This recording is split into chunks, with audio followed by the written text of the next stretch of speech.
سامعین محترم، السلام علیکم ورحمۃ اللہ وبرکاتہ۔ اس بار ہم آپ کی خدمت میں پیش کر رہے ہیں فاروق اعظم، انبیاء کی جماعت اور امت کے سب سے افضل انسان ابو بکر صدیق کے بعد اسلام کے دوسرے خلیفہ راشد فاروق اعظم کا درجہ ہے۔ ان کی زندگی کے واقعات دلچسپ ترین انداز میں سنیے، آپ حیرت زدہ رہ جائیں گے۔ بہت سے ایسے واقعات بھی آپ سنیں گے جو اکثر کتابوں میں شامل نہیں ہیں۔ تو آئیے سنتے ہیں فاروق اعظم۔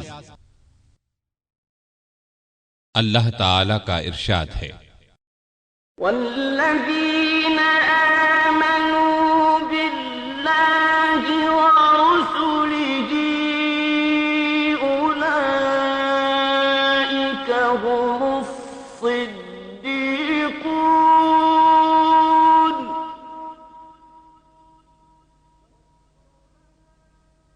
والشہداء عند ربهم لهم أجرهم ونورهم۔ وہ لوگ جو اللہ اور اس کے رسولوں پر ایمان لائے ہیں، یہی تو وہ ہیں جو ان کے پروردگار کے نزدیک صدیق اور شہید ہیں، ان کے لیے اجر اور نور ہے۔ رسول اللہ صلی اللہ علیہ وسلم کا ارشاد ہے، اللہ تعالی نے عمر کے دل اور زبان پر حق جاری کر دیا ہے۔ وہ فاروق ہے جس کے ذریعے اللہ تعالی نے حق اور باطل کے درمیان فرق کیا۔ جماعت اصحاب روشن ستارے ہیں، آسمان پر موجود ستاروں کی روشنی کم و بیش ہے۔ یہی مثال صحابہ کرام رضی اللہ عنہم کی ہے، لیکن ہیں سبھی روشن۔ ان میں سب سے نمایاں، سب سے روشن اور سب سے تابناک بہرحال پہلے چار صحابہ رضی اللہ عنہم ہی ہیں۔ یہی پہلے چار اصحاب خلفائے راشدین ہیں۔ عشرہ مبشرہ میں بھی سب سے پہلے انہی کا نام ہے۔ آج ہم آپ کو انوکھی خصوصیات والے انسان کی کہانی سناتے ہیں۔ اللہ کے رسول صلی اللہ علیہ وسلم نے اپنے 10 صحابہ کا نام لے کر فرمایا تھا، میرے یہ 10 صحابہ جنتی ہیں۔ گویا انہیں دنیا ہی میں جنتی ہونے کی بشارت عطا ہوئی۔ ان میں سے ایک سیدنا عمر فاروق رضی اللہ عنہ ہیں۔ انبیاء کی جماعت کے بعد اور مسلمانوں کے پہلے خلیفہ راشد یار غار سیدنا ابو بکر کے بعد اس دنیا میں سب سے زیادہ فضیلت دوسرے خلیفہ راشد سیدنا عمر فاروق ہی کو حاصل ہے۔ نبی صلی اللہ علیہ وسلم نے ان کے بارے میں اس طرح دعا فرمائی تھی، اے اللہ اسلام کو عمر کے ذریعے سے قوت اور عزت دے۔ ان کے زمانے میں اسلامی حکومت 22 لاکھ مربع میل رقبے تک پھیل گئی۔ بعض موقعوں پر ان کی تائید میں آیات نازل ہوئیں۔ ان کی خلافت کا زمانہ بہترین اسلامی حکومت کا زمانہ تھا۔ اتنے بڑے حکمران ہوتے ہوئے دوپہر کے وقت شہر سے باہر گرم زمین پر کوئی پتھر وغیرہ سر کے نیچے رکھ کر قیلولہ کر لیتے تھے۔ ان کے واقعات اس قدر حیرت انگیز ہیں کہ سننے والے دنگ رہ جاتے ہیں۔ بڑے بڑے طاقتور حکمران ان کے نام سے کانپتے تھے، جبکہ خود ان کا یہ حال تھا کہ جسم پر کھردرا لباس ہوتا تھا۔ آپ یقیناً ان کی زندگی کے انوکھے اوراق پڑھنا پسند کریں گے، لیکن آج آپ پڑھنے کی بجائے سن کر دیکھیں، آپ کو ایک عجیب سا فرحت بخش احساس ہوگا۔ سیدنا عمر فاروق رضی اللہ عنہ ہجری سال شروع ہونے سے 40 سال پہلے 583 عیسوی یا 584 عیسوی میں مکے میں پیدا ہوئے۔ نبی کریم صلی اللہ علیہ وسلم ان سے 13 سال پہلے دنیا میں تشریف لا چکے تھے۔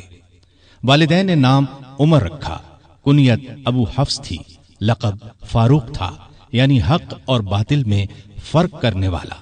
یہ لقب انہیں نبی کریم صلی اللہ علیہ وسلم نے عطا فرمایا۔ حضرت عمر کا سلسلہ نسب 8ویں پشت میں نبی کریم سے جا ملتا ہے۔ آپ نے دنیا میں آنکھ کھولی تو مکے میں قریش کی سرداری تھی۔ یہ قبیلہ اسماعیل علیہ السلام کی اولاد سے تھا۔ قریش کے آگے چل کر 10 کے قریب قبیلے بن گئے۔ ان میں نبی کریم بنو ہاشم سے تھے، ابو بکر بنو تیم سے اور عمر فاروق بنو عدی سے۔ 10 کے 10 قبیلوں کے سپرد الگ الگ کام تھے۔ مثلاً کوئی خانہ کعبہ کی دیکھ بھال کرتا تھا تو کوئی حاجیوں کو پانی پلاتا تھا، کوئی جھگڑوں کے فیصلے کرتا تھا۔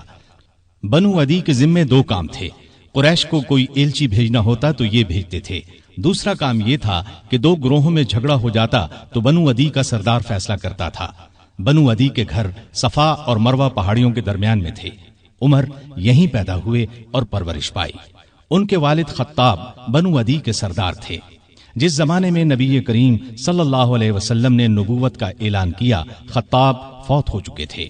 سیدنا عمر کے بچپن کے حالات کسی کتاب میں نہیں ملتے، اتنا ذکر ملتا ہے کہ بڑے ہوئے تو باپ نے اونٹ چرانے پر لگا دیا۔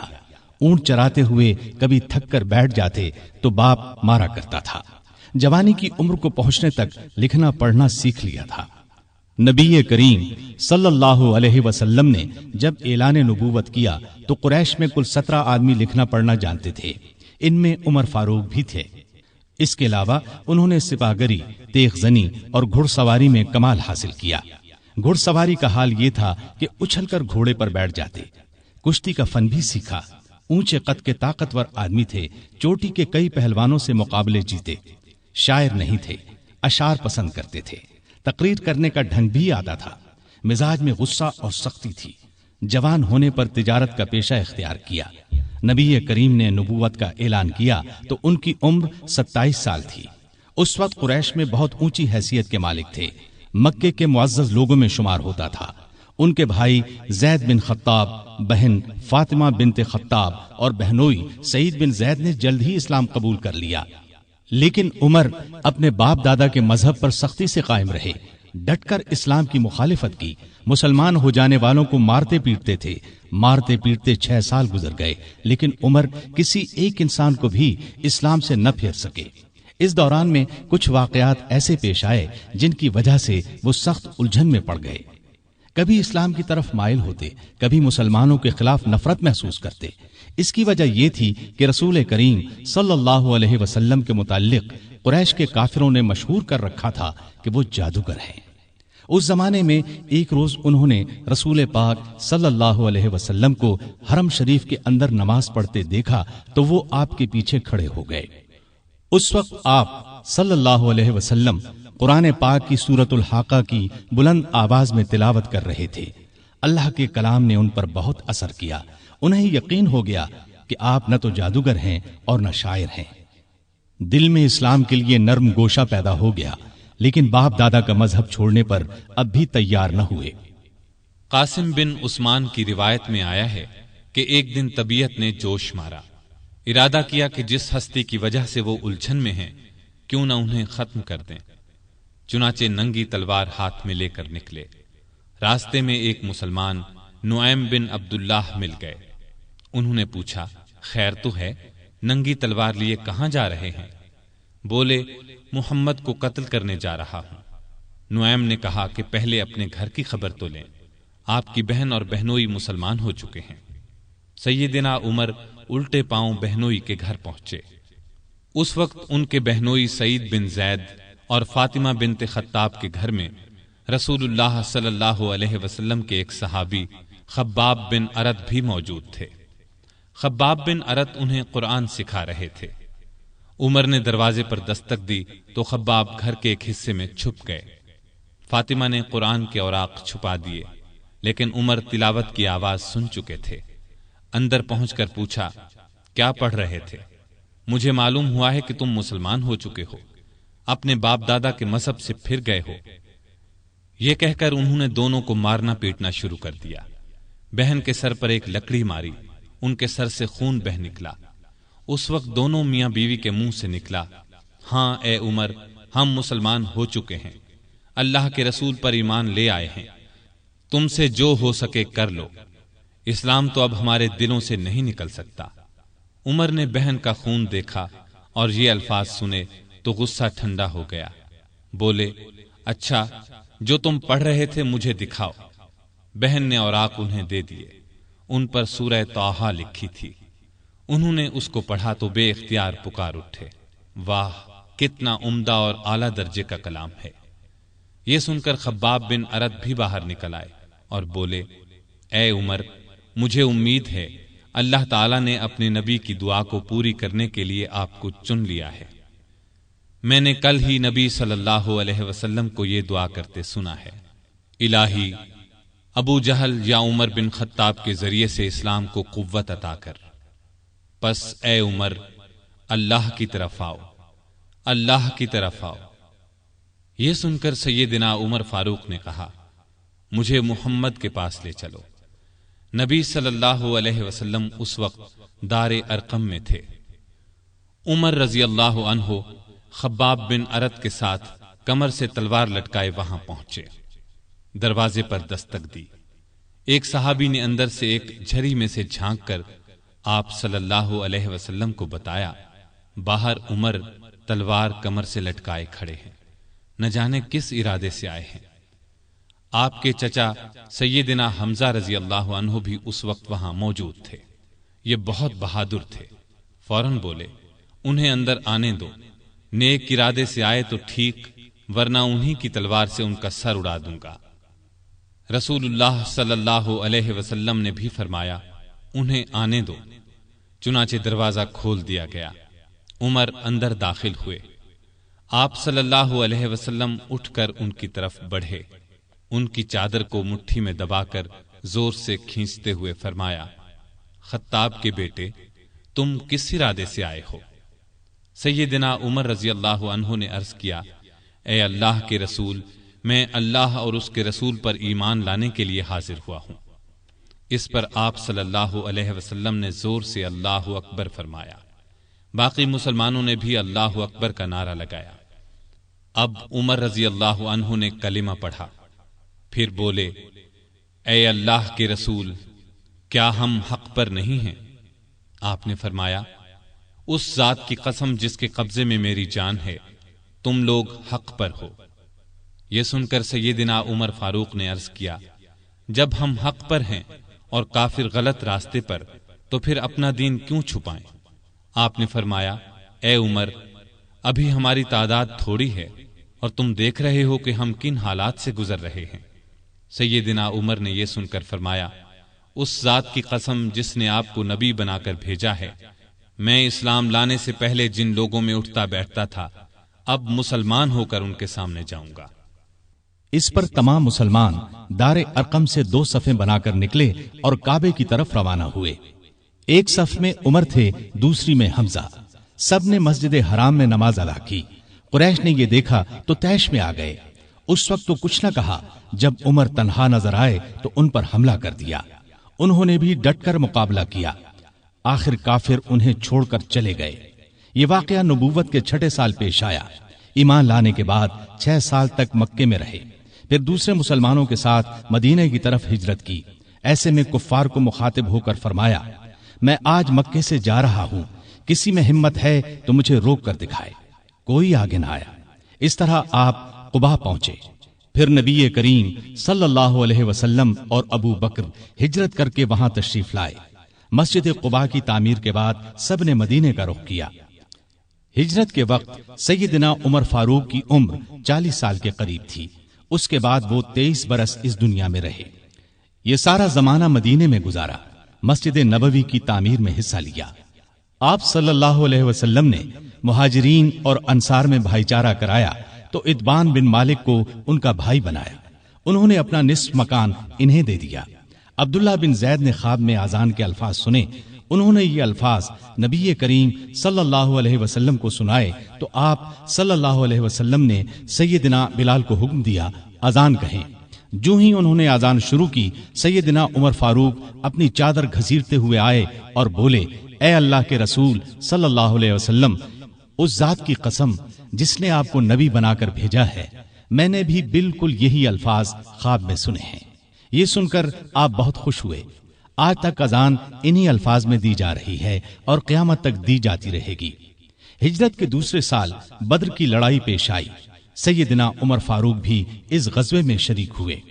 اس غزوے میں انہوں نے ایک نامی بہادر عاص بن ہشام کو قتل کیا۔ یہ رشتے میں ان کا ماموں تھا۔ اگلے سال احد کی لڑائی ہوئی۔ سیدنا عمر اس لڑائی میں بھی شریک ہوئے۔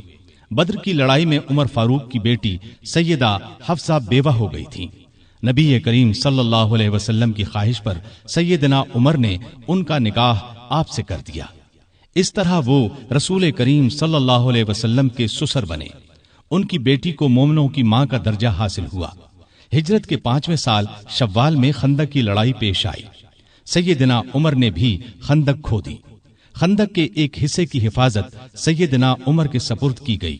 بعد میں اس جگہ ان کے نام سے مسجد تعمیر کی گئی جو آج بھی موجود ہے۔ ہجرت کے 6 سال نبی کریم صلی اللہ علیہ وسلم نے کعبے کی زیارت کا ارادہ فرمایا۔ آپ 1400 صحابہ کے ساتھ روانہ ہوئے، ان میں سیدنا عمر بھی تھے۔ حدیبیہ کے مقام پر کافروں سے جو معاہدہ ہوا تو کچھ دوسرے صحابہ کے ساتھ وہ سیدنا عمر پر بھی گراں گزرا۔ وہ رسول اللہ صلی اللہ علیہ وسلم کی خدمت میں حاضر ہوئے اور عرض کی، کیا آپ اللہ کے سچے نبی نہیں ہیں؟ آپ نے فرمایا، یقیناً میں اللہ کا سچا نبی ہوں۔ کہا، کیا ہم حق پر اور ہمارا دشمن باطل پر نہیں ہے؟ آپ نے فرمایا، ہم حق پر اور ہمارا دشمن باطل پر ہے۔ کہا، اے اللہ کے رسول، جب ہم حق پر اور ہمارا دشمن باطل پر ہے تو پھر دب کر کیوں صلح کریں؟ آپ نے فرمایا، میں اللہ کا رسول ہوں، اللہ کے حکم کے خلاف نہیں کرتا، وہی میرا مددگار ہے۔ سیدنا عمر پھر ابو بکر صدیق کے پاس گئے اور ان سے بھی یہی کہا تو انہوں نے فرمایا، اے جوان، بلا شبہ نبی کریم صلی اللہ علیہ وسلم اللہ کے رسول ہیں۔ وہ اپنے رب کی نافرمانی نہیں کر سکتے اور وہی ان کا ناصر و مددگار ہے۔ بس ان کی رکاب کو تھامے رہو، یعنی ہر معاملے میں ان کی فرما برداری کرو۔ نبی کریم صلی اللہ علیہ وسلم نے فرمایا، میں اللہ کا رسول ہوں، اللہ کے حکم کے خلاف نہیں کرتا، وہی میرا مددگار ہے۔ تب جا کر سیدنا عمر کو اطمینان ہوا۔ نبی کریم صلی اللہ علیہ وسلم واپس روانہ ہوئے تو سورہ فتح نازل ہوئی۔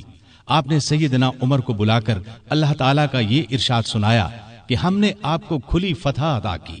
ساتھ ہی آپ نے فرمایا، مجھ پر آج ایسی صورت نازل ہوئی ہے جو مجھے اس دنیا سے زیادہ پیاری ہے۔ سیدنا عمر رضی اللہ عنہ نے حدیبیہ کی صلح کے موقع پر جو گفتگو کی تھی وہ خلوص نیت پر مبنی تھی۔ پھر بھی انہیں تمام زندگی اس بات کا افسوس رہا کہ کیوں انہوں نے اس طرح کے سوال جواب کیے۔ اس کے بدلے میں انہوں نے بہت سے روزے رکھے، کئی غلام آزاد کیے اور بہت سی نفل نمازیں پڑھی۔ ہجرت کے 7ویں سال خیبر کی لڑائی ہوئی، اس میں بھی سیدنا عمر رضی اللہ عنہ شریک تھے۔ ذی-قعد 7 ہجری میں نبی صلی اللہ علیہ وسلم عمرے کے لیے تشریف لے گئے۔ 2000 مسلمان آپ کے ساتھ تھے۔ سیدنا عمر بھی ان میں شامل تھے۔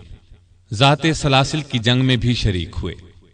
سلاسل جگہ کا نام ہے، یا اس مقام پر قبیلہ جزام کا ایک چشمہ تھا جس کا نام سلسل تھا۔ مسلمان لشکر اسی چشمے پر اترا تھا، اسی لیے اس غزوے کو ذات السلاسل کہا جاتا ہے۔ 8 ہجری 10 رمضان کو رسول اللہ صلی اللہ علیہ وسلم 10,000 ہتھیار بند صحابہ کے ساتھ مدینے سے مکے کی طرف روانہ ہوئے۔ ان میں سیدنا عمر بھی شامل تھے۔ مکے سے کچھ فاصلے پر آپ صلی اللہ علیہ وسلم نے پڑاؤ ڈالا۔ اس میدان کا نام اب وادی فاطمہ ہے۔ قریش کے سردار ابو سفیان نے 2 آدمیوں کو حالات معلوم کرنے کے لیے بھیجا۔ پھر ابو سفیان خود نبی کریم صلی اللہ علیہ وسلم کی خدمت میں حاضر ہوئے۔ ایسے میں سیدنا عمر رضی اللہ عنہ نے عرض کیا، اے اللہ کے رسول، مجھے اجازت دیں میں ابو سفیان کا سر اڑا دوں، لیکن آپ نے ایسا کرنے کی اجازت نہ دی۔ اس موقع پر ابو سفیان نے اسلام قبول کیا۔ ان کے بعد مکے کے باقی ماندہ لوگ بھی مسلمان ہو گئے۔ فتح مکہ کے بعد غزوہ حنین پیش آیا۔ اس غزوے کی ابتدا میں مسلمانوں کے پاؤں اکھڑ گئے۔ صرف رسول اللہ صلی اللہ علیہ وسلم چند صحابہ کے ساتھ میدان میں کھڑے رہے۔ ان میں سیدنا عمر بھی تھے۔ پھر سیدنا عباس رضی اللہ عنہ کی آواز پر مسلمان پلٹے اور کفار کو شکست دی۔ تبوک کی لڑائی کے لیے سیدنا عمر نے اپنے مال کا نصف حصہ نبی صلی اللہ علیہ وسلم کی خدمت میں پیش کیا۔ حجۃ الوداع کے موقع پر بھی سیدنا عمر ساتھ تھے۔ اس حج کے بعد ہی آپ صلی اللہ علیہ وسلم اس دنیا سے رخصت ہوئے۔ سفر 11 ہجری میں آپ صلی اللہ علیہ وسلم نے اسامہ بن زید کو اسلامی لشکر کا سپہ سالار مقرر کیا اور حکم دیا کہ جا کر رومیوں سے موتا کی لڑائی کا بدلہ لیں۔ موتا کی لڑائی ہجرت کے 8ویں سال میں ہوئی تھی۔ اس میں اسامہ کے والد زید اور بہت سے صحابہ رضی اللہ عنہم شہید ہو گئے تھے۔ چنانچہ آپ نے یہ لشکر روانہ فرمایا۔ اس میں بڑے بڑے صحابہ کے ساتھ سیدنا عمر بھی شریک تھے۔ آپ صلی اللہ علیہ وسلم نے رحلت فرمائی تو سیدنا عمر رضی اللہ عنہ کو آپ کی وفات کا یقین ہی نہیں آتا تھا۔ وہ یہ اعلان کر رہے تھے، جو شخص یہ کہے گا کہ رسول اللہ صلی اللہ علیہ وسلم نے وفات پائی ہے، میں اس کی گردن اڑا دوں گا۔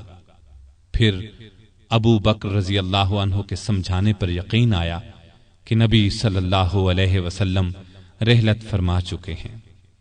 آپ صلی اللہ علیہ وسلم کی وفات کے بعد خلافت کے مسئلے پر مسلمانوں میں اختلاف پیدا ہوا تو اس موقع پر سیدنا عمر نے ابو بکر رضی اللہ عنہ کا نام خلافت کے لیے سب کے سامنے رکھا۔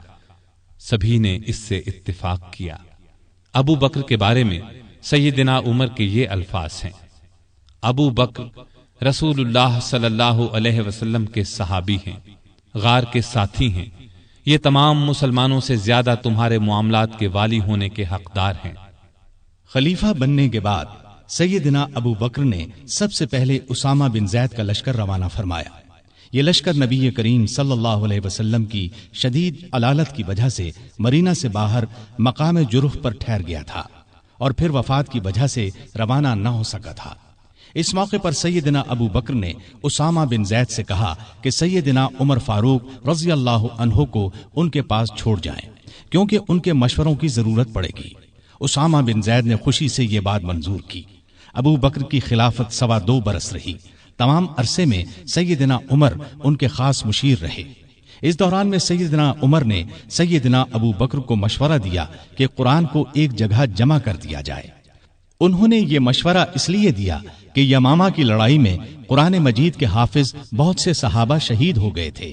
آخر یہ کام زید بن ثابت، سیدنا عمر اور بہت سے دوسرے صحابہ رضی اللہ عنہم کی مدد سے مکمل ہوا۔ جمادی الاولیٰ 13 ہجری میں سیدنا ابو بکر سخت بیمار ہو گئے۔ بچنے کی امید نہ رہی تو انہوں نے خلافت کے بارے میں چند بڑے بڑے صحابہ سے مشورہ کیا۔ خود انہوں نے سیدنا عمر کا نام تجویز کیا۔ بعض صحابہ نے اس پر کہا کہ وہ مزاج کے بہت سخت ہیں۔ اس پر ابو بکر نے فرمایا، جب ان پر خلافت کا بوجھ پڑے گا تو نرم ہو جائیں گے۔ اس طرح تمام مسلمانوں کا سیدنا عمر کی خلافت پر اتفاق ہو گیا۔ سیدنا ابو بکر نے آخر وقت میں سیدنا عمر کو یہ وصیت کی کہ عراق میں مسلمان ایرانیوں سے لڑ رہے ہیں، ان کے لیے فوراً مدد بھیجی جائے۔ اس وصیت کے بعد 22 جمادی الاخری کو سیدنا ابو بکر نے وفات پائی۔ تمام مسلمانوں نے خوشی سے سیدنا عمر کی بیعت کر لی۔ اس طرح وہ مسلمانوں کے دوسرے خلیفہ راشد بنے۔ خلیفہ بنتے ہی انہوں نے ابو بکر کی وصیت کے مطابق عراق کی طرف ایک لشکر روانہ کیا۔ ابو عبیدہ رضی اللہ عنہ کو لشکر کا سالار مقرر فرمایا، اور اس طرح مسلمانوں کی عظیم الشان فتوحات کا سنہری دور شروع ہوا۔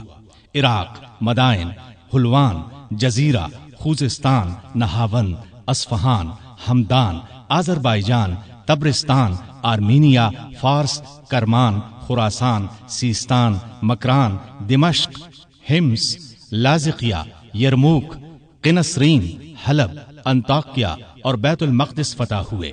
بیت المقدس کی فتح کا واقعہ کچھ اس طرح ہے کہ مجاہدین اسلام نے قریباً 3 سال میں سارا شام فتح کر لیا۔ اب فلسطین کے صرف 2 بڑے شہر رہ گئے تھے، بیت المقدس جسے یروشلم بھی کہا جاتا ہے، اور قیصاریہ۔ اس زمانے میں فلسطین شام ہی کا حصہ تھا۔ 16 ہجری میں مسلمانوں نے دوسری لڑائیوں سے فارغ ہو کر بیت المقدس کا محاصرہ کر لیا۔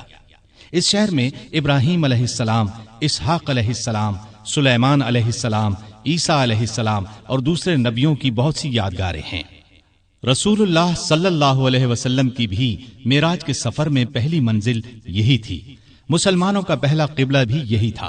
نہ صرف یہودی اور عیسائی بلکہ مسلمان بھی اس کی بہت عزت کرتے تھے اور کرتے ہیں۔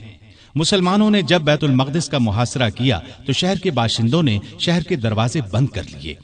چند دن تو اس طرح گزرے، پھر انہوں نے مسلمانوں کے سپہ سالار ابو عبیدہ بن جراح کو پیغام بھیجا کہ ہم شہر مسلمانوں کے حوالے کرنے کے لیے تیار ہیں، لیکن شرط یہ ہے کہ مسلمانوں کے خلیفہ خود یہاں آئیں اور صلح کا معاہدہ کریں۔ ابو عبیدہ بن جراح نے یہ بات سیدنا عمر کو لکھ بھیجی۔ خلیفہ ثانی سیدنا عمر نے صحابہ سے مشورہ کر کے وہاں جانے کا فیصلہ کیا۔ آپ نے رجب 16 ہجری میں حضرت علی رضی اللہ عنہ کو اپنا قائم مقام بنایا اور روانہ ہو گئے۔ اس وقت دنیا کے بڑے بڑے حکمران ان کا نام سن کر کانپتے تھے، لیکن اپنے وقت کے سب سے بڑے حاکم کے سفر کا حال یہ تھا کہ چند بزرگ صحابہ کے سوا ان کے ساتھ کوئی نہیں تھا۔ فوج، نہ خیمے، نہ قارے، نہ جھنڈے، ایک اونٹ پر سوار تھے، اس پر ستو اور کھجور کے 2 تھیلے لادے ہوئے تھے۔ ایک طرف پانی کی مشک لٹک رہی تھی، راستے میں کھانے کا وقت آتا تو سب مل کر کھا لیتے۔ آپ کا لباس بہت معمولی سا تھا۔ بیت المقدس کے قریب پہنچے تو صحابہ نے مشورہ دیا کہ لباس تبدیل کر لیں۔ قیمتی پوشاک پیش کی، لیکن آپ نے وہ لباس پہننے سے انکار کر دیا اور فرمایا، اللہ نے ہمیں جو عزت دی ہے وہ اسلام کی وجہ سے ہے اور ہمارے لیے یہی کافی ہے۔ غرض اسی حالت میں شہر میں داخل ہوئے۔ عیسائیوں نے شہر آپ کے حوالے کر دیا۔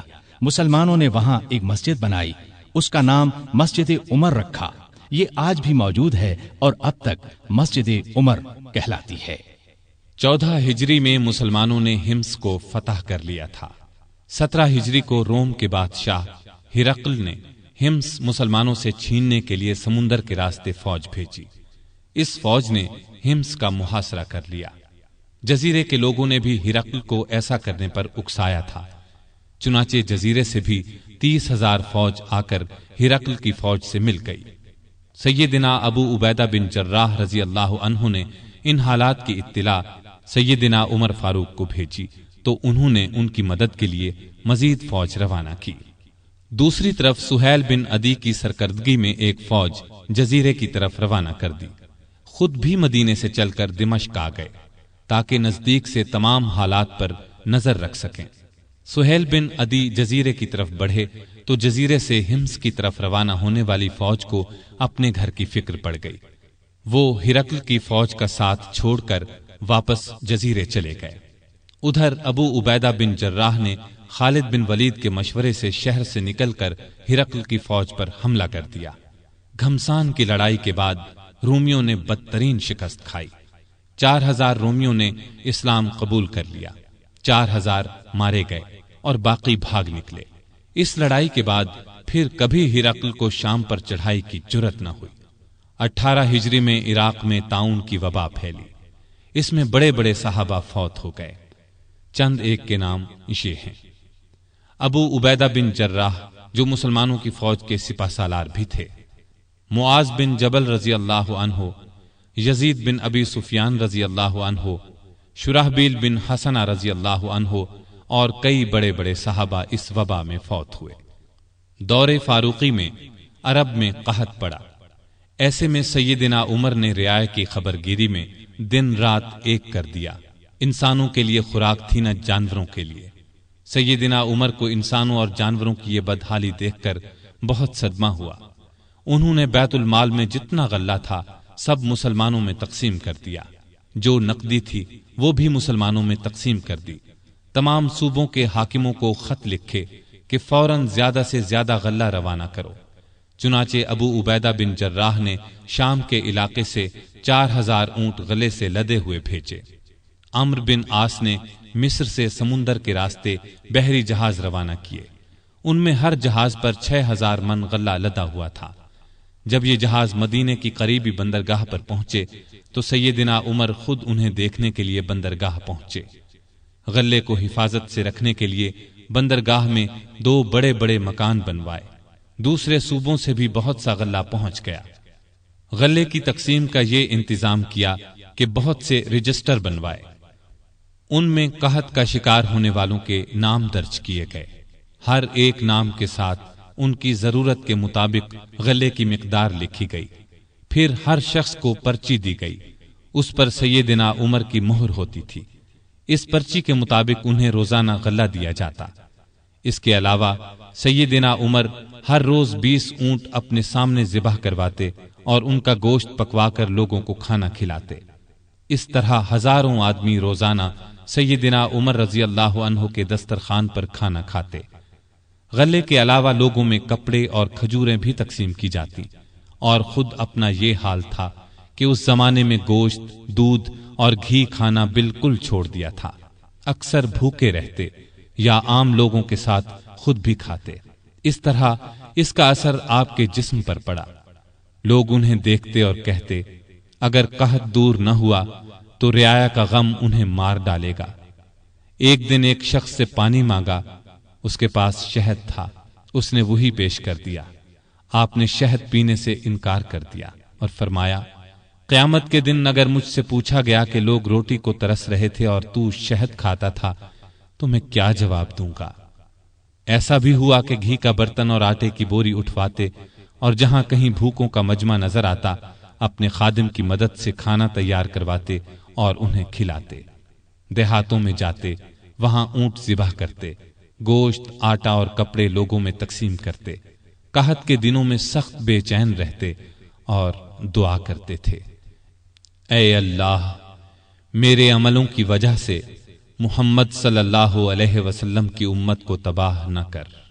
لوگوں کا خیال اس قدر تھا کہ فرمایا کرتے تھے، اگر دریائے فرات کے کنارے ایک کتا بھی بھوکا مر گیا تو اللہ کے سامنے مجھے اس کا جواب دینا ہوگا۔ وہ خود اور لوگ رو رو کر بارش کی دعائیں کرتے تھے۔ آخر ایک دن نبی صلی اللہ علیہ وسلم کے چچا عباس رضی اللہ عنہ اور دوسرے مسلمانوں کو لے کر نکلے اور نہایت عاجزی سے ان الفاظ میں دعا کی، اے اللہ، پہلے تو ہم اپنے نبی صلی اللہ علیہ وسلم کے وسیلے یعنی نبی کی دعا کے وسیلے سے تجھ سے دعا کیا کرتے تھے، اب ہم تجھ سے اپنے نبی کے چچا کے وسیلے یعنی چچا کی دعا کے وسیلے سے دعا کرتے ہیں کہ ہم پر بارش نازل فرما۔ ابھی یہ دعا ہو رہی تھی کہ آسمان پر بادل چھا گئے اور ایسی موسلا دھار بارش ہوئی کہ ہر طرف پانی ہی پانی نظر آنے لگا۔ اس بارش نے خشک کھیتوں میں جان ڈال دی اور قحط دور ہو گیا۔ بیت المقدس کی فتح کے بعد شام میں قیصاریہ کا شہر باقی رہ گیا تھا، اس پر ابھی تک رومیوں کا قبضہ تھا۔ بحیرہ روم کے ساحل پر ایک بہت بڑا شہر تھا۔ یہ مہم امیر معاویہ کے سپرد کی گئی، انہوں نے شہر کو فتح کیا۔ 80,000 رومیوں میں سے بہت کم زندہ بچے۔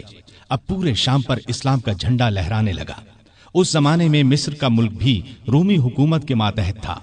18 ہجری میں حضرت عمر نے حضرت عمرو بن عاص رضی اللہ عنہ کو 4,000 کا لشکر دے کر مصر روانہ کیا۔ مصر کا حاکم مقوقس تھا، اس نے بے تحاشا فوج جمع کر لی، قلعہ بھی حد درجے محفوظ تھا۔ ان حالات کی خبر عمرو بن عاص نے سیدنا عمر کو دی تو انہوں نے 10,000 فوج اور بھیجی اور ان کے ساتھ بزرگ صحابی زبیر بن عوام کو سالار مقرر کیا۔ ان کے ہاتھ پر قلعہ فتح ہوا۔ اس کے بعد اسکندریہ کی باری آئی۔ اسکندریہ کی فتح کے بعد سیدنا عمر نے عمرو بن عاص کو مصر کا گورنر مقرر کیا۔ دریائے نیل مصر کا ایک بہت بڑا دریا تھا۔ تاریخ میں ہے کہ ایک دن بہت سے مصری عمرو بن عاص کے پاس آئے اور کہا، اس سال دریائے نیل میں پانی بہت کم رہ گیا ہے، ہماری فصلیں برباد ہو رہی ہیں۔ پرانے زمانے سے یہ رسم چلی آ رہی ہے کہ جب دریا میں پانی کم ہو جائے تو ہم ایک مقررہ تاریخ کو ایک کنواری لڑکی چن لیتے ہیں، اس کے والدین کی مرضی سے اسے نہایت قیمتی زیور اور کپڑے پہنا کر دلہن کی طرح بنا دیتے ہیں، پھر اسے دریائے نیل میں گرا دیتے ہیں۔ اس طرح دریا میں پانی چڑھ جاتا ہے، ارد گرد کے تمام علاقے سیراب ہو جاتے ہیں۔ اگر آپ اجازت دیں تو ہم یہ رسم ادا کریں۔ عمرو بن عاص نے کہا، یہ تو بڑی ظالمانہ رسم ہے۔ جواب میں انہوں نے کہا، اگر آپ نے ہمیں یہ رسم ادا کرنے کی اجازت نہ دی تو ملک میں قحط پڑ جائے گا، ہم تباہ ہو جائیں گے۔ عمرو بن عاص نے فرمایا، تم لوگ نادان ہو، اللہ کے حکم کے بغیر دریا میں پانی ہرگز کم یا زیادہ نہیں ہو سکتا۔ اسلام ایسی فضول رسموں کو مٹانے کے لیے آیا ہے۔ میں تمہیں ایک بے گناہ لڑکی پر ظلم کرنے کی اجازت نہیں دوں گا۔ مصری مایوس ہو کر لوٹ گئے۔ اتفاق سے دریا میں پانی کم ہو گیا، لوگ قحط کے ڈر سے وطن چھوڑنے کی تیاری کرنے لگے۔ سیدنا عمرو بن عاص نے یہ سارا قصہ سیدنا عمر کو لکھ بھیجا۔ انہوں نے جواب میں لکھا، الحمدللہ، آپ نے مصریوں کو بالکل ٹھیک جواب دیا۔ اسلام واقعی ایسی فضول رسموں کو مٹانے کے لیے آیا ہے۔ میں ایک خط بھیج رہا ہوں، اس کو دریائے نیل میں ڈال دینا۔ عمرو بن عاص نے خط کو دریا میں ڈالنے سے پہلے اس کی عبارت پڑھی۔ اس کے الفاظ یہ تھے، اے نیل، اگر تو اپنے اختیار سے بہہ رہا ہے تو مت بہہ، اور اگر تو اللہ تعالیٰ کے حکم سے بہہ رہا ہے تو میں اللہ تعالیٰ کے حضور دعا کرتا ہوں کہ وہ تجھے پہلے کی طرح زیادہ پانی کے ساتھ جاری کر دے۔ یہ رقعہ دریا میں ڈال دیا گیا۔ دوسرے دن جب مصر کے لوگ سو کر اٹھے تو انہوں نے اللہ کی قدرت کا عجیب نظارہ دیکھا۔ دریا کا پانی کئی گز اوپر چڑھ گیا تھا، کناروں سے نکل کر ارد گرد کے علاقوں کو سیراب کر رہا تھا۔ اتنا زیادہ پانی اس میں کبھی نظر نہیں آیا تھا۔ یہ نظارہ دیکھ کر ہزارہا مصری مسلمان ہو گئے اور وہ ظالمانہ رسم ہمیشہ کے لیے ختم ہو گئی۔ سیدنا عمر رضی اللہ عنہ کے دور میں اسلامی حکومت 22 لاکھ مربع میل تک پھیل گئی۔ اس میں عرب کے علاوہ عراق، ایران، مصر، فلسطین، بحرین، آرمینیا، آذربائیجان، سیستان وغیرہ بہت سے ملک شامل تھے۔ اتنے بڑے ملک کا انتظام سیدنا عمر نے بہت خوبی سے کیا۔ اسلامی سلطنت کو صوبوں میں تقسیم کر دیا، پھر ہر صوبے کو بہت سے ضلعوں میں تقسیم کیا۔ عام طور پر ایک صوبے میں 10 سے لے کر 20 تک ضلع ہوتے تھے۔ ملک کا انتظام صحابہ کرام رضی اللہ عنہم کے مشورے سے کرتے تھے۔ مشورہ کرنے کے لیے انہوں نے ایک مجلس بنائی۔ اس میں سوجھ بوجھ رکھنے والے بڑے بڑے جلیل القدر صحابہ شامل تھے۔ اس مجلس کو مجلس شورا کہا جاتا تھا۔ اس کے اجلاس مسجد نبوی میں ہوتے تھے۔ ہر صوبے کا ایک گورنر مقرر کیا جاتا تھا۔ خود بالکل سادہ زندگی بسر کرتے تھے۔ یہی ہدایت گورنروں کو تھی۔ عہدے داروں کی نگرانی خود کرتے تھے۔ حج کے زمانے میں چاروں طرف سے آئے ہوئے لوگوں سے ان کے گورنروں کے حالات پوچھتے، لوگ بے دھڑک شکایت کرتے، لوگوں کے سامنے اس قسم کا خطبہ دیتے، لوگو، تم پر جو لوگ حاکم مقرر کیے گئے ہیں وہ اس لیے نہیں بھیجے گئے کہ تمہیں ماریں پیٹیں اور تمہارا مال چھین لیں، بلکہ انہیں میں اس لیے بھیجتا ہوں کہ وہ تمہیں رسول اللہ صلی اللہ علیہ وسلم کے طریقے سکھائیں۔ اگر کسی نے اس کے خلاف کیا ہے تو مجھ سے بیان کرو تاکہ میں اس کا بدلہ لوں۔ لوگوں کو عام اجازت تھی کہ وہ کسی وقت بھی اپنی شکایت پیش کر سکتے تھے۔ ایک مرتبہ مصر کے ایک غریب شخص نے شکایت کی کہ گورنر کے بیٹے نے بلا وجہ اسے پیٹا ہے۔ آپ نے باپ بیٹے کو بلوا لیا۔ جب دونوں آ گئے تو سیدنا عمر نے اس غریب کو کوڑا دے کر فرمایا، جتنے کوڑے اس نے تمہیں مارے تھے اتنے ہی تم اسے مارو۔ اس غریب نے کوڑے مارنے شروع کیے۔ جب تعداد پوری ہو گئی تو عمر نے فرمایا، اب 2-4 کوڑے گورنر کو بھی مارو، لیکن اس غریب نے ایسا کرنا پسند نہ کیا۔ جزیرے کے گورنر کے بارے میں اطلاع ملی کہ وہ باریک لباس پہنتے ہیں، دروازے پر دربان بھی مقرر کر رکھا ہے۔ آپ نے انہیں فوراً بلوا لیا، ان کے کپڑے اتروا کر بالوں کا بنا ہوا کرتا پہنا دیا اور بکریوں کا ایک ریوڑ منگوا کر انہیں حکم دیا کہ جنگل میں جاؤ اور ان بکریوں کو چراؤ۔ گورنر کا نام ایاز بن غنم تھا۔ وہ رسول اللہ صلی اللہ علیہ وسلم کے صحابی تھے، ایک صوبے کے گورنر تھے۔ اس لیے جب انہوں نے کہا کہ وہ آئندہ ایسا لباس نہیں پہنیں گے تو عمر نے انہیں معاف کر دیا اور عہدے پر واپس بھیج دیا۔ ایاز بن غنم جب تک زندہ رہے موٹا لباس پہنتے رہے، پھر انہوں نے کبھی باریک لباس پہنا نہ دروازے پر دربان رکھا۔ خالد بن ولید رضی اللہ عنہ اسلام کے بہت بڑے جرنیل تھے۔ انہوں نے 20 لڑائیاں لڑی۔ بڑی بڑی حکومتوں کے لشکر ان کے مقابلے میں نہ ٹھہر سکے۔ سیدنا عمر کے زمانے میں جب خالد بن ولید فتوحات پر فتوحات حاصل کر رہے تھے تو عین اس حالت میں عمر نے انہیں سپہ سالاری سے معزول کر دیا۔ جب لوگوں نے وجہ پوچھی تو انہوں نے فرمایا، مسلمان یہ خیال کرنے لگے تھے کہ یہ فتوحات خالد بن ولید کی وجہ سے ہو رہی ہیں، جبکہ فتوحات ہمیں اللہ تعالی کی مہربانی سے ہو رہی ہیں۔ آپ کے زمانے میں چونکہ اسلامی حکومت بہت پھیل گئی تھی، لگاتار فتوحات کی وجہ سے مال غنیمت بھی بہت زیادہ آنے لگا تھا، اس لیے آپ نے 15 ہجری میں بیت المال قائم کر دیا۔ اس میں زکوٰۃ، خراج، جزیہ، مال غنیمت وغیرہ جمع ہوتا تھا اور مسلمانوں میں تقسیم کیا جاتا تھا۔ یتیموں، غریبوں اور بیواؤں کو اس میں سے وظیفے دیے جاتے تھے۔ ضرورت مندوں کو قرض بھی دیا جاتا تھا۔ جنگی ضروریات پر بھی خرچ کیا جاتا تھا۔ آمدنی اور خرچ کے معاملے میں حد درجہ احتیاط کرتے تھے۔ سیدنا عثمان نے ایک دن انہیں چلچلاتی دھوپ میں بھاگتے دیکھا۔ پوچھنے پر انہوں نے بتلایا کہ بیت المال کا ایک اونٹ گم ہو گیا ہے، اس کو تلاش کر رہا ہوں۔ بحرین سے ایک مرتبہ مشک آیا، یہ انتہائی قیمتی خوشبو تھی۔ اس کو مسلمانوں میں تقسیم کرنے کے لیے آدمی کی تلاش ہوئی جو یہ کام اچھی طرح کر سکے۔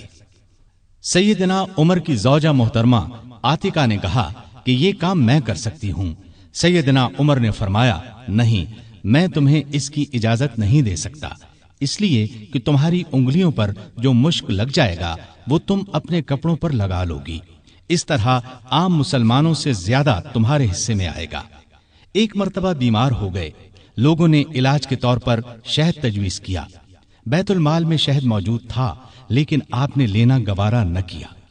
آخر لوگوں کو جمع کیا گیا، جب سب نے اجازت دے دی تب شہد دیا۔ آپ نے عدل و انصاف کا بہترین نمونہ دنیا کو دکھایا۔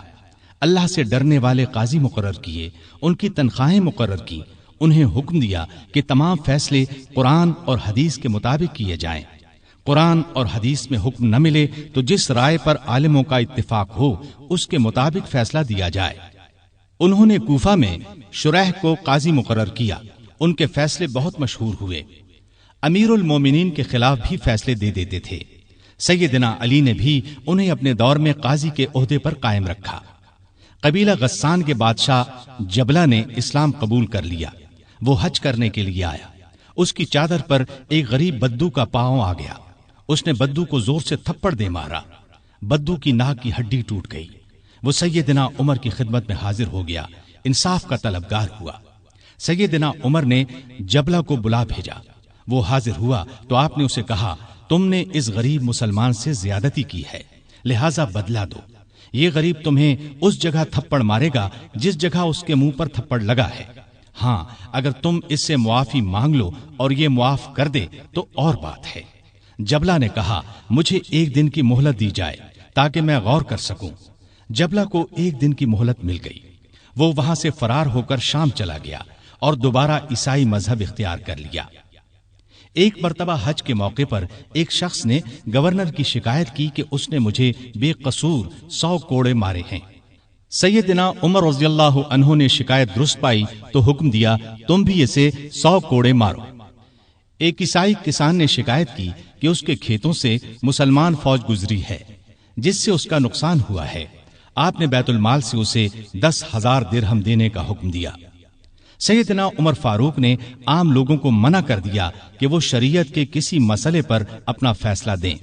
اس کام کے لیے انہوں نے فتوے جاری کرنے کا محکمہ قائم کیا۔ فتوے دینے والے بزرگوں کے نام یہ ہیں: سیدنا عثمان، سیدنا علی، سیدنا عبد الرحمن بن عوف، سیدنا ابی بن قعب، سیدنا معاذ بن جبل، سیدنا زید بن ثابت، سیدنا ابو درداء، سیدنا ابو ہریرہ رضی اللہ تعالی عنہم۔ سیدنا عمر رضی اللہ تعالی عنہ نے پولیس کا محکمہ قائم کیا۔ رعایا کی خبر گیری رکھنے کے لیے راتوں کو گشت لگایا کرتے تھے۔ ملک شام کے سفر سے لوٹ رہے تھے کہ ایک بڑھیا نظر آئی۔ اس سے پوچھا کہ بڑی بی، عمر کے بارے میں کچھ معلوم ہے؟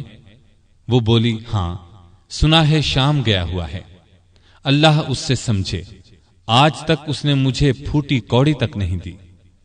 اسے معلوم نہیں میں کتنی تنگی سے گزارا کر رہی ہوں۔ سیدنا عمر نے یہ سن کر فرمایا، بڑی بی، تم نے جا کر عمر کو اپنا حال بتایا؟ بڑھیا نے کہا، اگر اسے رعایا کا حال معلوم نہیں تو خلافت کیوں کرتا ہے؟ سیدنا عمر فاروق رضی اللہ عنہ یہ سن کر رو پڑے۔ پھر اس سے پوچھا، تم کیا لے کر عمر کو معاف کر سکتی ہو؟ اس نے کہا، اگر مجھے 25 دینار مل جائیں تو معاف کر دوں گی۔ آپ نے اسی وقت اسے 25 دینار دے دیے۔ وہ خوش ہو کر دعائیں دینے لگی، اللہ عمر کو معاف کرے، اس پر اپنی رحمت نازل کرے۔ بعد میں سیدنا عمر رضی اللہ عنہ نے اس کا وظیفہ مقرر فرما دیا۔ ایک رات گشت کے دوران میں چند بچوں کے رونے کی آواز سنی۔ معلوم ہوا کہ بچے بھوکے ہیں اور ماں نے انہیں بہلانے کے لیے ہانڈی میں صرف پانی ڈال کر آگ جلا رکھی ہے۔ آپ اسی وقت خادم اسلم کے ساتھ بیت المال گئے، آٹا، گوشت، گھی اور کھجوریں نکال کر خادم سے فرمایا، یہ تمام چیزیں میری کمر پر رکھ دو۔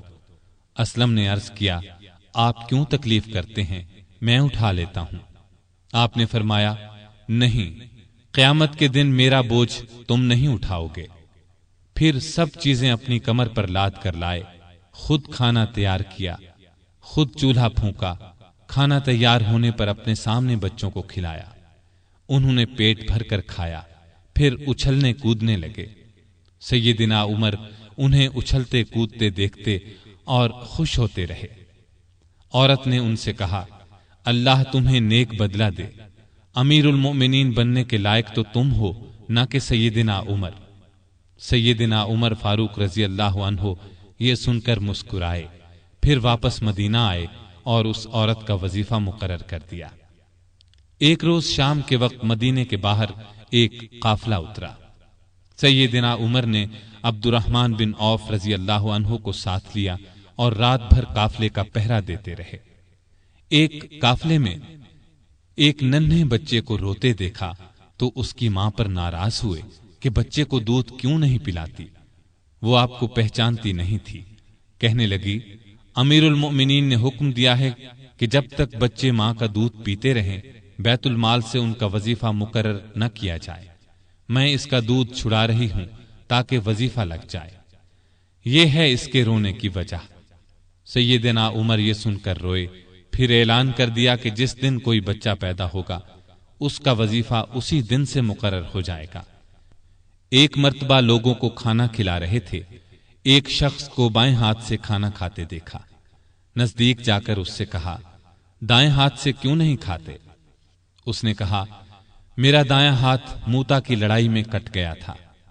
یہ سن کر سیدنا عمر رونے لگے، اس کے پاس بیٹھ گئے اور بولے، افسوس، تمہیں وضو کون کراتا ہوگا؟ پھر اس کی خدمت کے لیے ایک خادم دیا اور ضرورت کی چیزیں اس کے گھر بھجوائیں۔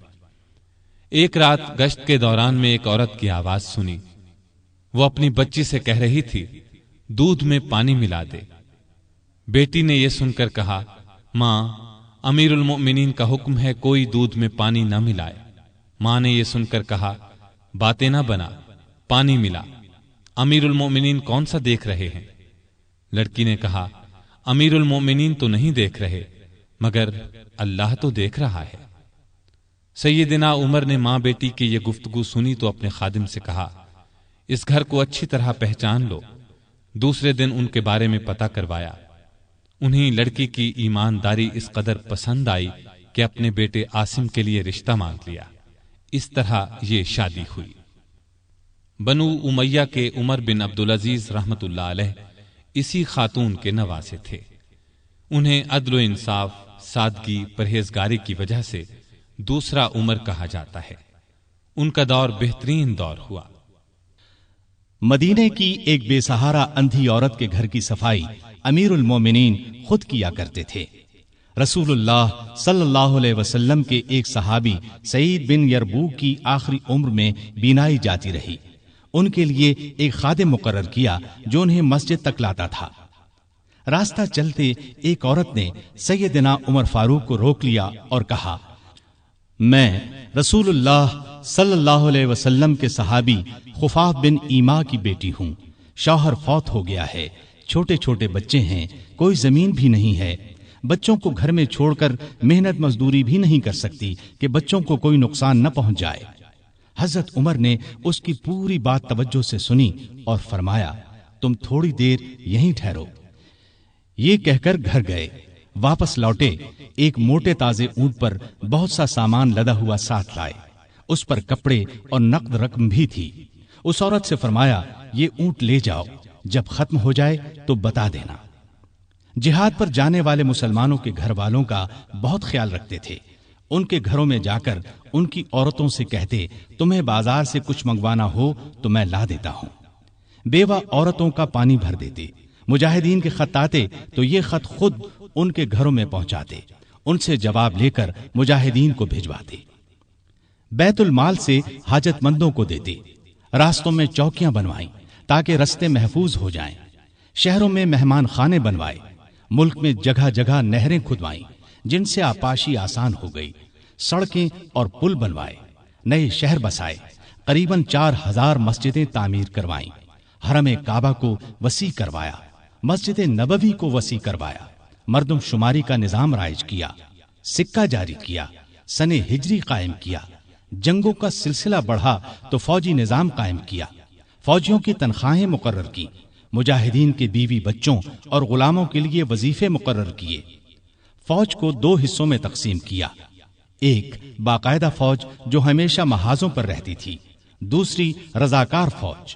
یہ لوگ عموماً گھروں میں رہتے تھے، ضرورت پڑنے پر انہیں محاذ پر بھیجا جاتا۔ ان کی تنخواہیں باقاعدہ فوج سے کم تھیں۔ ملک میں جگہ جگہ فوجی چھاونیاں قائم کی۔ چھاونیوں کے ساتھ استبل تعمیر کروائے۔ ان میں 4-4 ہزار گھوڑے تیار رہتے تھے۔ اونٹ بھی موجود رہتے۔ فوج کے ساتھ خزانچی، طبیب، جراح، غنیمت کے مال کا حساب رکھنے والے، دوسری زبانیں جاننے والے اور دشمن کی جاسوسی کرنے والے بھی رہتے تھے۔ فوج کی تعلیم کا بھی انتظام کیا۔ فوج کو یہ ہدایات تھیں کہ دشمن سے جو عہد کرو اس کو پورا کرو۔ بچوں، عورتوں، بوڑھوں اور راہبوں کو قتل نہ کرو۔ مال غنیمت میں خیانت نہ کرو۔ آبادیوں کو ویران نہ کرو۔ پھلدار درختوں کو نہ کاٹو۔ جو لوگ جنگ میں قیدی بنا لیے جائیں انہیں ان کے قریبی رشتہ داروں سے جدا نہ کرو۔ لڑائی میں مارے جانے والوں کے ہاتھ پاؤں، ناک کان نہ کاٹو۔ قرآن اور حدیث کی تعلیم عام کر دی۔ سیدنا عمر خود بہت بڑے فقیہ تھے۔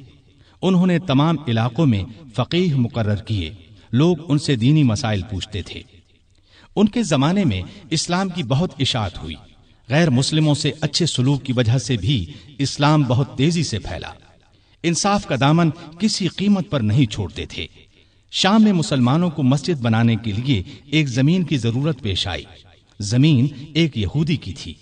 مسلمانوں نے زمین اس سے خریدنا چاہی لیکن یہودی نے انکار کر دیا۔ مسلمانوں نے زبردستی زمین پر قبضہ کر کے مسجد بنا لی۔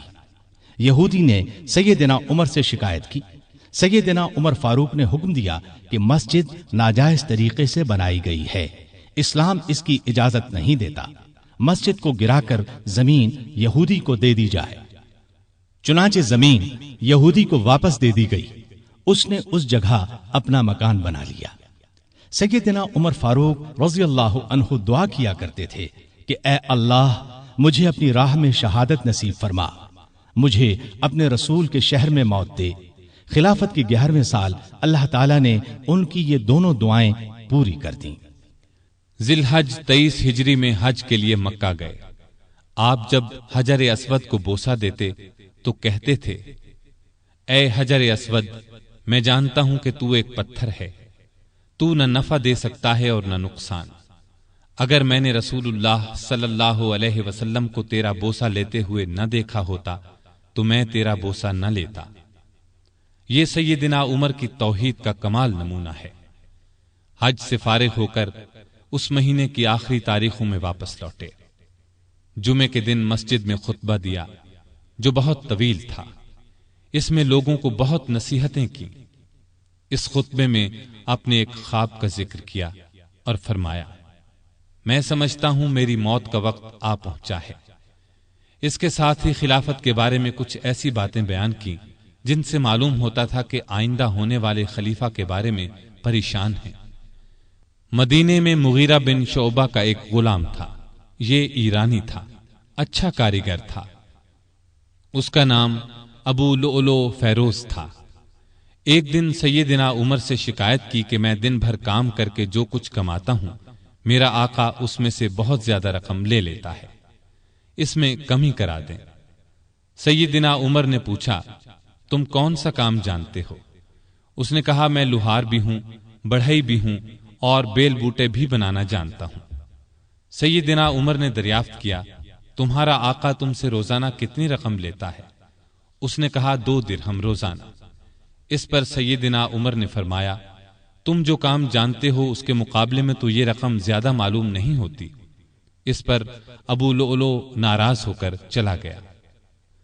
اگلے دن ابو لؤلؤ فجر کی نماز سے پہلے مسجد میں چھپ کر بیٹھ گیا۔ سیدنا عمر لوگوں کو نماز پڑھانے لگے تو اس نے کونے سے نکل کر 2 دھاری خنجر سے امیر المؤمنین پر 6 وار کیے اور پھر صفوں میں کھڑے مسلمانوں کو زخمی کرتا باہر بھاگا، لیکن مسلمانوں نے پکڑ لیا۔ اس پر اس نے وہی خنجر اپنے پیٹ میں جھونک لیا اور مر گیا۔ ادھر امیر المؤمنین شدید زخمی ہو گئے۔ انہوں نے عبد الرحمن بن عوف رضی اللہ عنہ کا ہاتھ پکڑ کر اپنی جگہ کھڑا کر دیا، خود زمین پر گر پڑے۔ لوگوں نے نماز سے فارغ ہو کر دیکھا جن مسلمانوں کو ابو لؤلؤ نے زخمی کیا تھا ان میں سے 7 دم توڑ چکے تھے، باقی بہت زیادہ زخمی نہیں ہوئے تھے۔ البتہ سیدنا عمر کی حالت نازک تھی۔ ایسے میں انہوں نے عبداللہ بن عباس سے پوچھا مجھے کس نے مارا ہے؟ انہوں نے بتایا مغیرہ بن شعبہ کے غلام ابو لؤلؤ نے۔ یہ سن کر فرمایا اللہ کا شکر ہے میری موت کسی ایسے شخص کے ہاتھ سے نہیں ہوئی جو اسلام کا دعویٰ کرتا ہو۔ لوگ انہیں اٹھا کر گھر لائے، دودھ پلایا گیا تو وہ زخموں کے راستے باہر آ گیا۔ اب سب کو یقین ہو گیا کہ امیر المؤمنین کا آخری وقت آ پہنچا ہے۔ لوگ غم سے نڈھال ہو گئے، ان سے ملنے کے لیے آنے لگے۔ ایک نوجوان ایسے میں ملنے آیا، اس نے کہا اے امیر المؤمنین، آپ اللہ کی بشارت سے خوش ہو جائیں، آپ ان اصحاب میں سے ہیں جو بہت پہلے اسلام لائے اور رسول اللہ کے ساتھی بنے، خلیفہ بنائے گئے تو آپ نے انصاف سے کام لیا، پھر آخر آپ کو شہادت نصیب ہو گئی۔ یہ سن کر سیدنا عمر نے فرمایا اے بھتیجے، اللہ کرے یہ چیزیں میرے گناہوں کے برابر برابر ہی ہو جائیں، مجھے کوئی عذاب ہو نہ ثواب۔ مطلب ان کے کہنے کا یہ تھا کہ بس عذاب سے بچ جاؤں۔ وہ نوجوان واپس جانے لگا تو سیدنا عمر فاروق رضی اللہ عنہ کی نظر اس کی چادر پر پڑی جو زمین کو چھو رہی تھی۔ اس نازک حالت میں بھی انہیں شریعت کا اس قدر پاس تھا کہ فرمایا اس نوجوان کو واپس بلاؤ۔ اسے واپس ان کے سامنے لایا گیا تو فرمایا اے بھتیجے، اپنا تہبند اونچا باندھو، اس سے کپڑا بھی صاف رہے گا اور تمہارے رب کے نزدیک یہ پرہیزگاری کی بات بھی ہے۔ سیدنا ابن عباس رضی اللہ عنہ نے ان کا مرتبہ اور نیکیاں بیان کی تو فرمایا اللہ کی قسم اگر میرے پاس دنیا بھر کا سونا ہوتا تو اس سے پہلے کہ میں اللہ کے عذاب کو دیکھوں میں اسے اللہ کی راہ میں دے دیتا، یعنی عذاب کے خوف سے سارا سونا خیرات کر دیتا۔ اس کے بعد اپنے بیٹے عبداللہ کو بلایا، ان سے پوچھا کہ مجھ پر کتنا قرض ہے۔ انہوں نے حساب لگا کر بتایا 86,000 درہم۔ اس پر انہیں کچھ ہدایات دی۔ آخر میں فرمایا اس قرض کو میری طرف سے ادا کر دینا۔ اس کے بعد فرمایا ام المومنین عائشہ صدیقہ رضی اللہ تعالی عنہا کے پاس جاؤ اور کہو عمر بن خطاب آپ کو سلام کہتا ہے اور اپنے 2 ساتھیوں یعنی نبی کریم صلی اللہ علیہ وسلم اور ابو بکر کے ساتھ دفن ہونے کی اجازت چاہتا ہے۔ عبداللہ بن عمر عائشہ صدیقہ کی خدمت میں حاضر ہوئے۔ وہ اس وقت سیدنا عمر کے صدمے میں رو رہی تھیں۔ ان کا پیغام سن کر فرمایا یہ جگہ میں نے اپنی قبر کے لیے رکھی تھی لیکن اپنے آپ پر عمر کو ترجیح دیتی ہوں۔ سیدنا عبداللہ یہ جواب سن کر واپس آئے اور سیدنا عمر کو ان کا جواب بتایا۔ آپ نے اللہ کا شکر ادا کیا، پھر فرمایا میں مر جاؤں تو میرا جنازہ اٹھا کر وہاں لے جانا اور انہیں سلام کر کے ایک بار پھر عرض کرنا عمر بن خطاب اجازت طلب کرتا ہے، اگر اجازت دے دیں تو مجھے اندر لے جا کر دفن کر دینا، اور اگر انکار کر دیں تو عام مسلمانوں کے قبرستان میں دفن کر دینا۔ حالت جب زیادہ نازک ہو گئی تو فرمایا خلافت کا حقدار عثمان، علی زبیر، عبد الرحمن بن عوف اور سعد بن ابی وقاص رضی اللہ عنہم سے زیادہ کسی کو نہیں سمجھتا۔ رسول اللہ صلی اللہ علیہ وسلم بھی وفات تک ان سے خوش تھے۔ ان میں سے جسے خلیفہ چن لیا جائے اس کی اطاعت کرنا۔ پھر اپنے بعد ہونے والے خلیفہ کو وصیت کی کہ مہاجرین اور انصار سے اچھا سلوک کرنا، جو لوگ ہماری پناہ میں آ گئے ان کی جانوں اور مالوں کی حفاظت کرنا، ان سے کیے ہوئے ہر عہد کو پورا کرنا۔ آپ 27 ذی الحج 23 ہجری کو زخمی ہوئے۔ 3 دن بعد یکم محرم 24 ہجری کو وفات پائی اور شہادت کے درجے پر فائز ہوئے۔ اس وقت عمر 63 سال تھی۔ جنازہ چارپائی پر رکھا گیا تو چاروں طرف لوگ جمع ہو گئے۔ سیدنا علی رضی اللہ عنہ آئے تو فرمایا، اللہ آپ پر رحم فرمائے، آپ نے کوئی ایسا شخص نہیں چھوڑا کہ اللہ کے سامنے جانے کے لیے مجھے اس کے عمل آپ کے عمل سے زیادہ پسند ہو۔ اللہ کی قسم مجھے امید تھی کہ اللہ آپ کو آپ کے دونوں ساتھیوں کے ساتھ رکھے گا، اس لیے کہ میں اکثر رسول اللہ صلی اللہ علیہ وسلم کو اس طرح فرماتے ہوئے سنا کرتا تھا، میں گیا اور ابو بکر و عمر گئے، میں داخل ہوا اور ابو بکر و عمر داخل ہوئے، میں نکلا اور ابو بکر و عمر نکلے۔ جنازہ حضرت صہیب رضی اللہ عنہ نے پڑھایا۔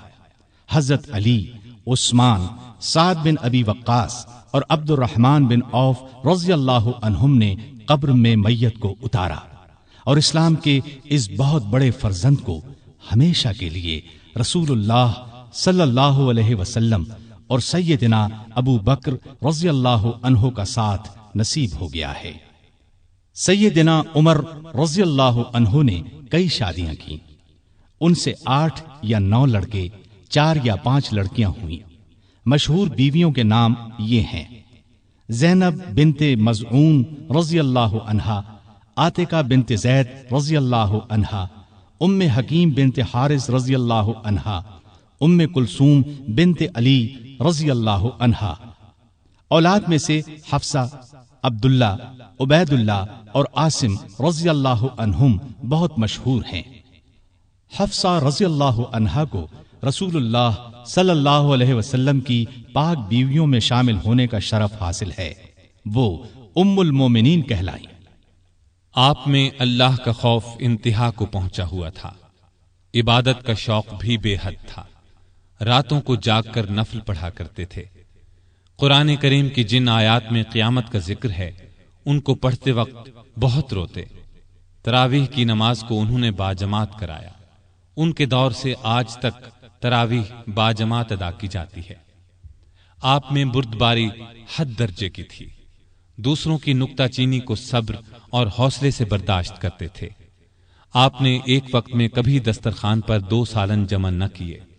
رسول اللہ صلی اللہ علیہ وسلم اور ابو بکر رضی اللہ عنہ کا بھی یہی معمول تھا۔ نبی کریم صلی اللہ علیہ وسلم سے آپ کو انتہا درجے کی محبت تھی۔ آپ صلی اللہ علیہ وسلم پر اپنی جان قربان کرنے کے لیے ہر دم تیار رہتے تھے۔